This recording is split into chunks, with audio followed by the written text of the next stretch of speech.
الذي أرسله بالحق بشيرا ونذيرا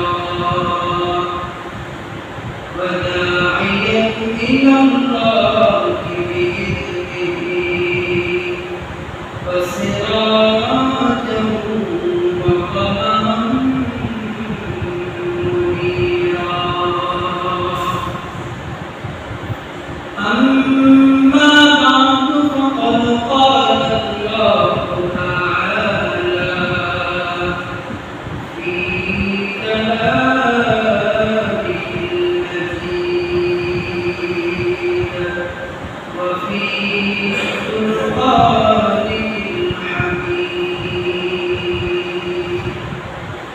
أعوذ بالله من الشيطان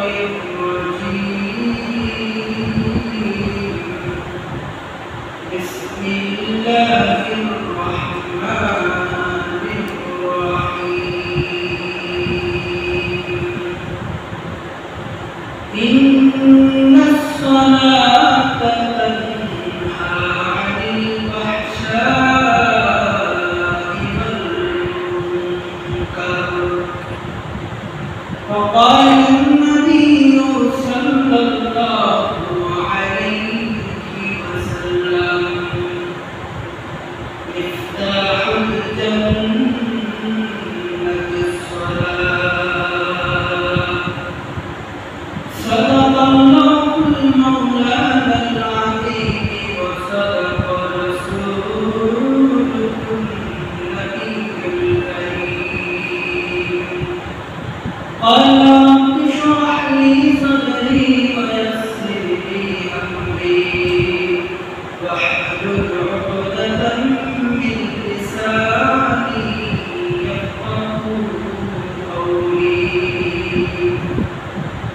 وقال الله تعالى في شان حبيبه ومحبوبه إن الله وملائكته يصلون على النبي يا أيها الذين آمنوا صلوا عليه وسلموا تسليما. شرع محمد الشهود الشفاء. اللهم صل على محمد وعلى آل محمد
अल्हम्दुलिल्लाह अल्लाह रब्बुल आलमीन दरबारे लाखों शुक्रिया যে মহান আল্লাহ রব্বুল আলামিনের অশেষ মেহেরবানিতে অশেষ কৃপায় প্রতি শুক্রবারের ন্যায় আজকেও আমরা শুক্রবারের জুমার নামাজ আদায়ের লক্ষ্যে আল্লাহ তাআলার ঘরে মসজিদে আসার বসার তৌফিক দান করেছেন। এই জন্য আমরা বিশ্ব মালিকের দরবারে সকলে আওয়াজ করে শুকরিয়া তার পাঠ করি আলহামদুলিল্লাহ আলহামদুলিল্লাহ আবার বলি আলহামদুলিল্লাহ আলহামদুলিল্লাহ আল্লাহু আকবার আল্লাহু আকবার আওয়াজ করে বলি আল্লাহু আকবার আল্লাহু আকবার সাথে সাথে আমরা লাখ কোটি দুরূদ ও সালাম পেশ করি বিশ্ব মানবতার কান্ডারি সাইয়্যিদুল মুরসালিন রাহমাতুল লিল আলামিন কলিজার নবী প্রাণের নবী হৃদয়ের স্পন্দন বিশ্বনবী মুহাম্মদুর রাসূলুল্লাহ সাল্লাল্লাহু আলাইহি ওয়াসাল্লামের রওজায়ে আতহারি। সম্মানিত মুসলিম আমরা ধারাবাহিক আলোচনা করে আসছিলাম। আমাদের আলোচ্য বিষয় ছিল নামাজ সংক্রান্ত। আমরা গত দীর্ঘ কয়েক সপ্তাহ আলোচনা করেছি নামাজ সালাত জিনিসটা কি। কারণ কোন জিনিসের যদি অর্থ বা মৌলিক বিষয়বস্তুটা আমাদের সামনে ক্লিয়ার হয় তাহলে ওই বিষয়টা ওই জিনিসটা আমাদের কাছে গুরুত্ব পায়, ঠিক না? আমরা যদি কোনো জিনিস সম্পর্কে ভালোভাবে জানি, বিস্তারিত ওই জিনিস সম্পর্কে আগাগোড়া সব জানি এবং ওটার মাহাত্ম্য এবং ওটা কি চাই, জিনিসটা আসলে এই জিনিসটা কি,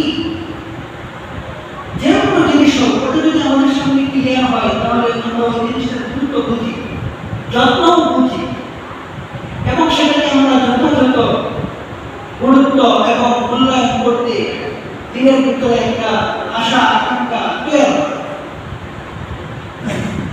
সেই লক্ষ্যে আমরা আলোচনা করেছিলাম যে নামাজ সালাত জিনিসটা কি। এরকম প্রশ্ন আকারে আমরা বেশ কয়েকটি কথা কোরআন হাদিস থেকে বলেছিলাম। কোরআন হাদিস থেকে আমরা বেশ কিছু অর্থ নিয়েছিলাম। ধারাবাহিকভাবে নাম্বার 1 এসেছিল নামাজ কি। নামাজ হলো একটা মাপকাঠি। কিসের মাপকাঠি? রাসূলুল্লাহ সাল্লাল্লাহু আলাইহি ওয়াসাল্লামের হাদিসে পাক থেকে আমরা নিয়েছিলাম মাপকাঠি হলো ঈমান এবং কুফরের সর্বপ্রথম। নাম্বার 2 আমরা যেটা হাদিস থেকে নিয়েছিলাম আল্লাহর নবী সাল্লাল্লাহু আলাইহি ওয়াসাল্লামের পবিত্র হাদিস মুবারক থেকে আমরা আরেকটি বিষয় যেটা নিয়েছিলাম সেটা হলো নামাজ হলো সালাত হলো একটা দলিল। নামাজ সালাত কি দলিল। আমরা গত সপ্তাহে বোঝানোর চেষ্টা করেছিলাম বাবা দুনিয়ার জায়গা সম্পদ বা কোনো জিনিসের যখন দলিল হয়, দলিল থাকে, ওই জিনিসটা কি পরিমাণের মূল্যায়িত হয় এবং দলিলটাই আমাদের কাছে কেমন মূল্যায়িত হয়, আমরা দলিলটাকে কত মূল্যায়ন করি এবং সেটাকে কত যত্ন করি। এজন্য উদাহরণস্বরূপ বলেছিলাম যে এই দুনিয়ার জায়গা সম্পদের দলিল এটা তো ক্ষণস্থায়ী। আপনার আর আমার হায়াতের জিন্দেগি শেষ হয়ে গেলে এই দলিল নিয়ে আরেকজন টানাটানি করবে, নিজের কিচ্ছু নাই। আবার একটা সময় এই দুনিয়াতে শেষ হয়ে যাবে, তখন এই দুনিয়ার কোনো জায়গা সম্পদের কোনো দলিল দিয়ে কাজ হবে না। কেন কাজ হবে না? কারণ আল্লাহ পাক রব্বুল আলামিন বলেন কুল্লু মান আলাইহা ফান, যে একটা সময় এই দুনিয়ার সব কিছু ফান হয়ে যাবে, চূর্ণ বিচূর্ণ হয়ে যাবে।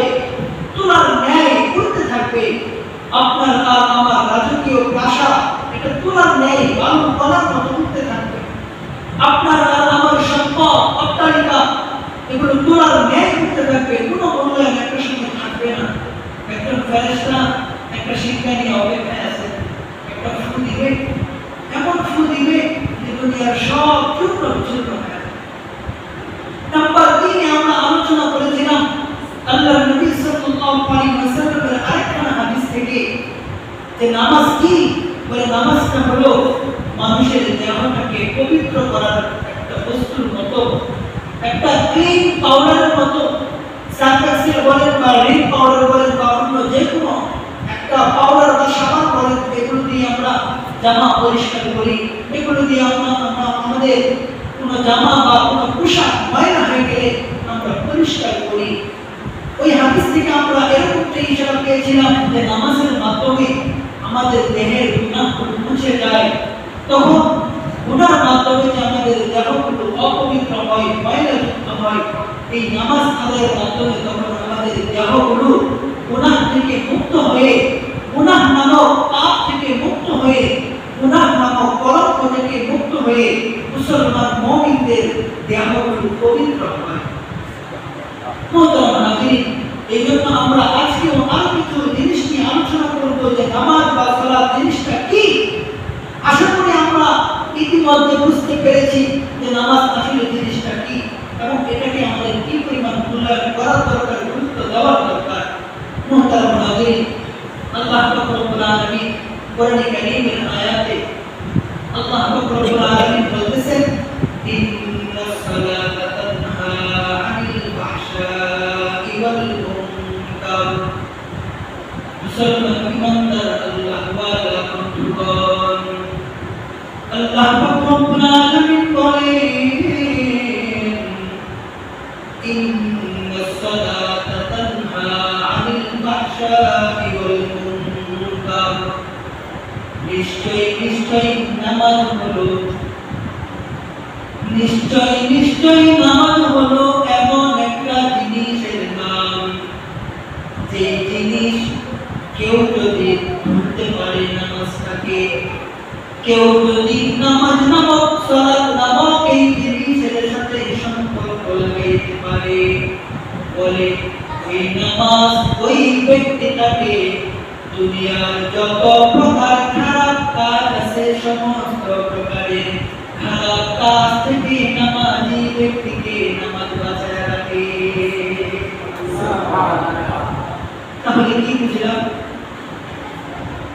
অনেক সময় আমরা অভিভাবক এসে অভিযোগ দেই আমাদের সন্তান তো নষ্ট হয়ে গেছে, আমার সন্তান গাঁজা খায়, আমার সন্তান বাবা খায়, আমার সন্তান হিরোইন খায়, আমার সন্তান উশৃঙ্খলতা করে, আমার সন্তান আমার কোনো কথা শুনে না, আমার সন্তান কত নষ্ট হয়ে গেছে, আমার সন্তান খারাপ কাজের সাথে সম্পর্ক রাখছে। এই সন্তানের কারণে যেই দিক দিয়া যায় রে বাবা, যেই দিক দিয়াই যায় না কেন, সন্তানের কারণে অপমানিত হতে হয়। এরকম হয় না? বলে সন্তান এমন পর্যায়ে চলে গেছে বাবা, এখন এই সন্তানের কারণে যেই দিক দিয়ে আমি যাই, সমাজবাসী দেখে দেখে বলে ওই সন্ত্রাসীর বাবা যাচ্ছে, সমাজবাসী দেখে দেখে আঙ্গুল দিয়ে ইশারা দিয়ে বলে এই দেখ কুকুরের বাবা যাচ্ছে,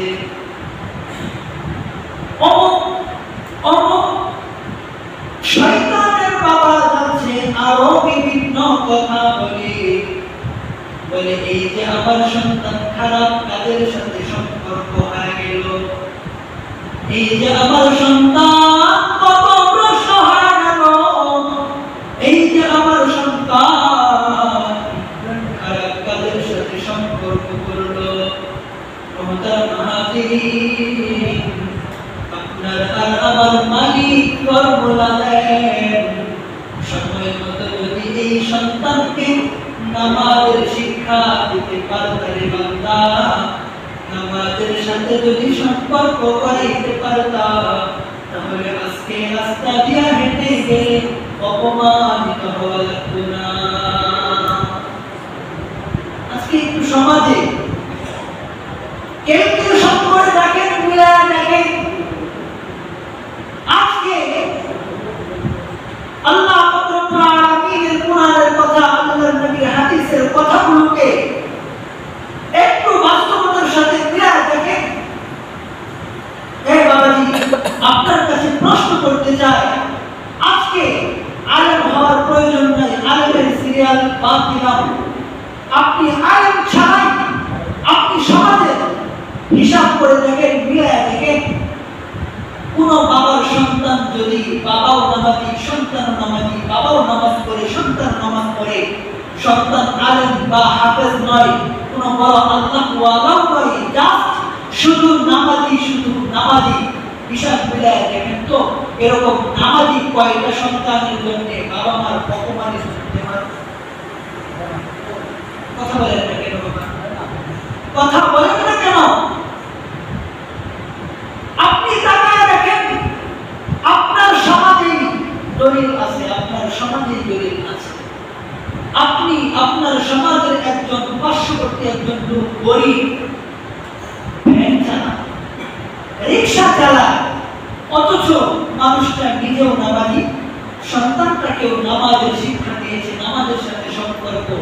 তাকে দেখেন তো এই রিক্সাওয়ালাটা, ভ্যানওয়ালাটা, এই সামান্য কৃষকটা এই সন্তানের কারণে কয়দিন অপমানিত হয়েছে, আর আপনি বিশিষ্ট সমাজের লোক, আপনি ধন ভান্ডারের মালিক, আপনি সমাজের বৃত্তশালী একজন লোক, আপনার সন্তানকে আপনি এমন শিক্ষায় শিক্ষিত করছেন, এমন ভাবে সমাজে প্রতিষ্ঠিত করছেন, ওই ভ্যান চালক বাবাও সন্তানের কারণে কোনোদিন অপমানিত হয় নাই, কিন্তু আপনি সমাজে অপমানিত হয়েছেন।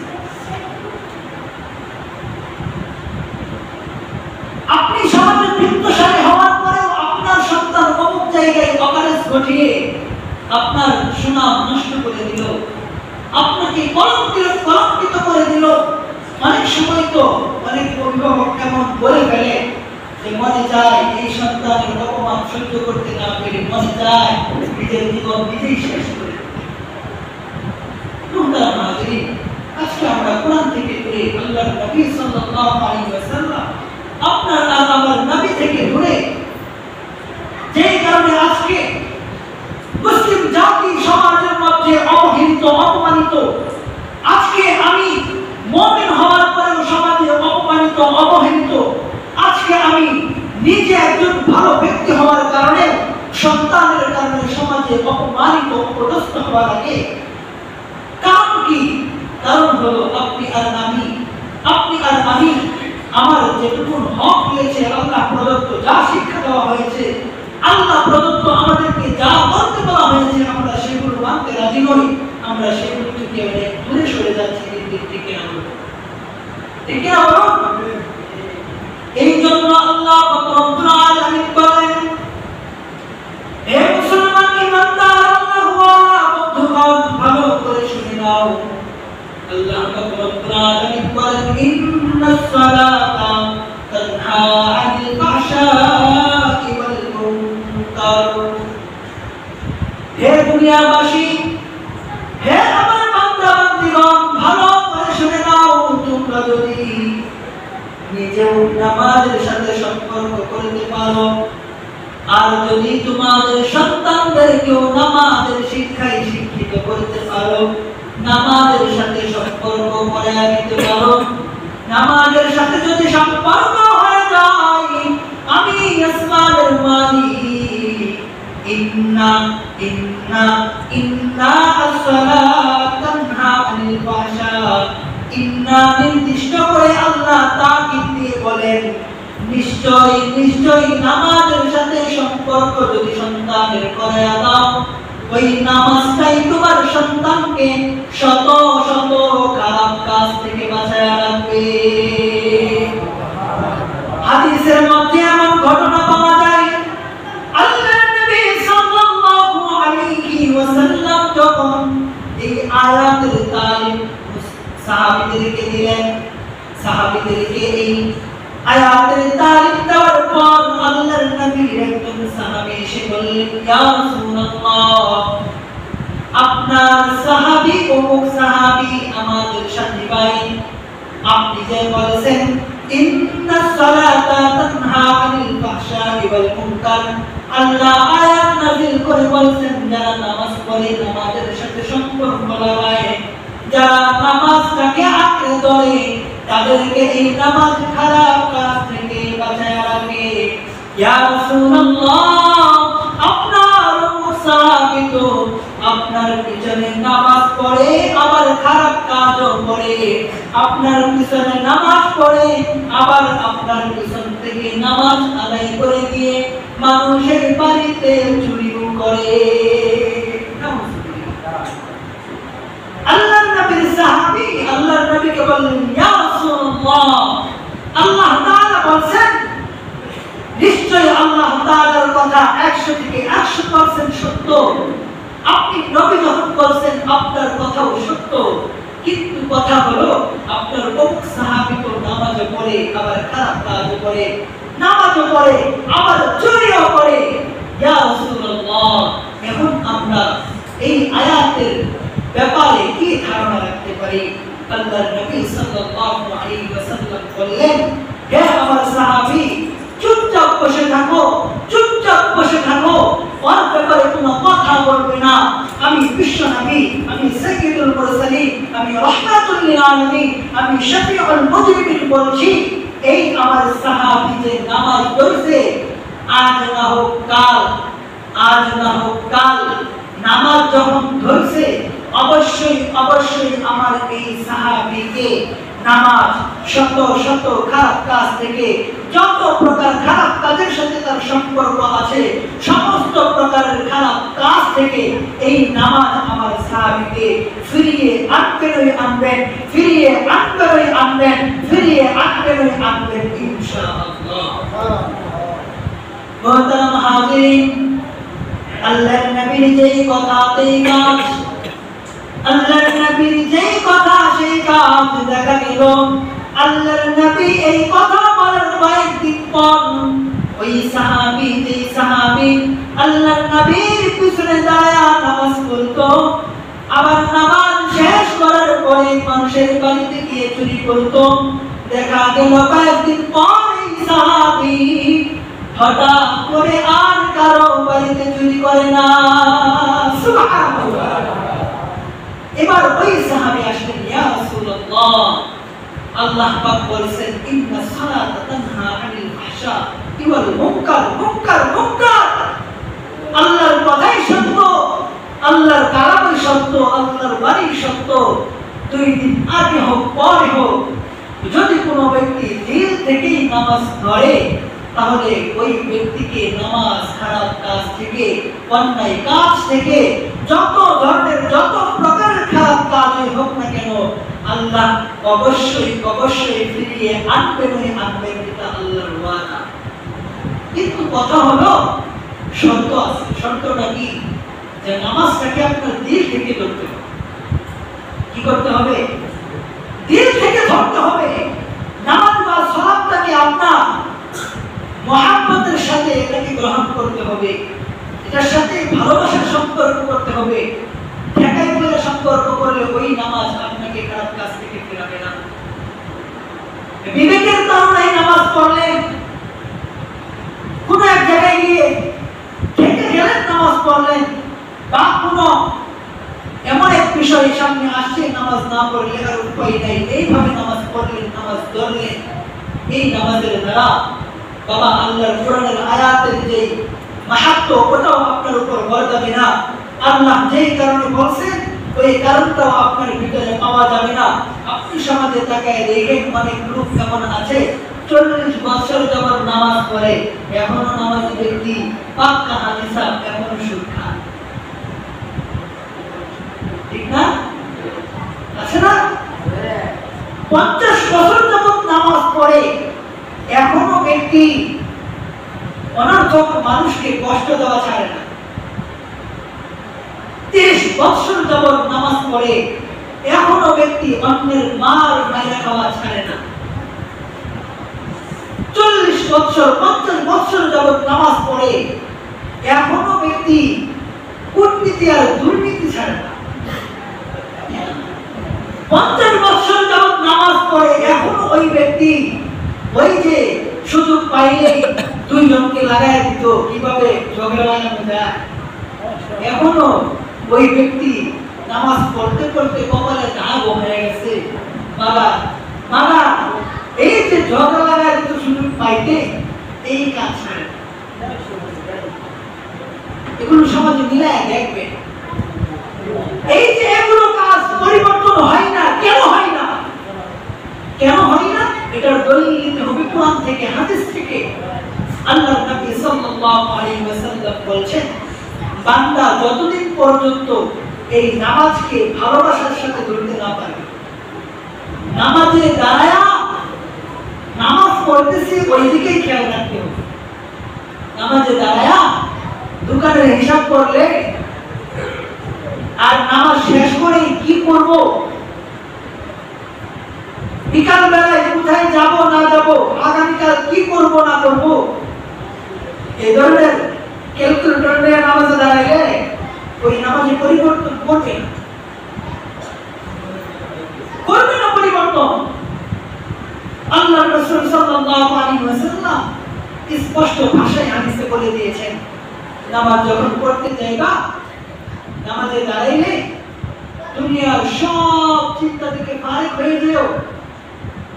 ফারেক হয়ে যখন নামাজে দাঁড়াইবা তুমি এরকম মনে করিও দুনিয়ার সকল বাদশার বাদশাহ, হাকিমের হাকিম, মালিকের মালিক, রাজ্জাকের রাজ্জাক, এমপির এমপি, মন্ত্রীর মন্ত্রী, রাষ্ট্রপতির রাষ্ট্রপতি, হ্যাঁ সমস্ত নেতার নেতা, বিশ্ব মালিকের সামনে আমি এখন দাঁড়িয়ে গেছি। তখন মালিকের সামনে দাঁড়িয়ে সাহায্যকে আপনি মুক্ত হয়ে যাবেন। তখন আল্লাহ তাআলার ওয়াদা আপনার হায়াত হয়ে যাবে হায়াতে তৈয়বা, আপনার হায়াত হয়ে যাবে হায়াতে তৈয়বা। আপনি ঘুমাইতে যাইবেন, দেখবেন শান্তি অনুভব হচ্ছে। আপনি বাজার করতে যাইবেন, শান্তি অনুভব হচ্ছে। আপনি সংসার চালাইতে যাইবেন, সংসারে শান্তি অনুভব হচ্ছে। আপনি যা কিছু করতে যাইবেন আপনার দেখবেন শান্তি অনুভব হচ্ছে। আর যদি নামাজ থেকে দূরে সরে যান, যেখানেই যাইবেন খালি হা হুতাশ করবেন আর অশান্তি অশান্তি অশান্তি নিয়ে ঘুরবেন কিয়ামত পর্যন্ত। এই অশান্তি দূর করার দুনিয়ার কোনো ট্যাবলেটও নাই, কোনো ডাক্তারও নাই, কোনো ক্ষমতার ব্যক্তিও নাই তার অশান্তি দূর করার মতো। এই জন্য আসেন ভালোবাসার সাথে এই নামাজ সালাতকে ধরি ইনশাআল্লাহ। পারবেন তো ইনশাআল্লাহ? সবাই পারবেন না ইনশাআল্লাহ? ইনশাআল্লাহ। আপনার কাছ থেকে জানি পরীক্ষা নেই, আপনার মসজিদের হালত কি, নামাজি পারছে না বুঝছে? হ্যাঁ কমে পারে যেটা, এটা আপনি বুঝবেন যে নামাজ কোথাও গেলেও নামাজ আদায় করে দিচ্ছে। কিন্তু আগে যে পরিমাণ নামাজ চরকারি ছিল এর চাইতে কি নামাজ আদায়কারী বাড়তেছে আমাদের সমাজে? বলেন না কেন বাড়তেছে? নাকি সবাই এখানে মানে আওয়াজ দিয়ে পরে যায় আর নামাজের খবর নাই? যদি এরকমই হয়, পরিবর্তন না হয়, তাইলে বাজার আমার আলোচনাও বিপদ। আল্লাহ তাআলার কোরআন হাদিস থেকে যে কষ্ট করে মোতাবেক করে আপনাদের কাছে বলছিলাম, আর একটা আশা রাখছিলাম যে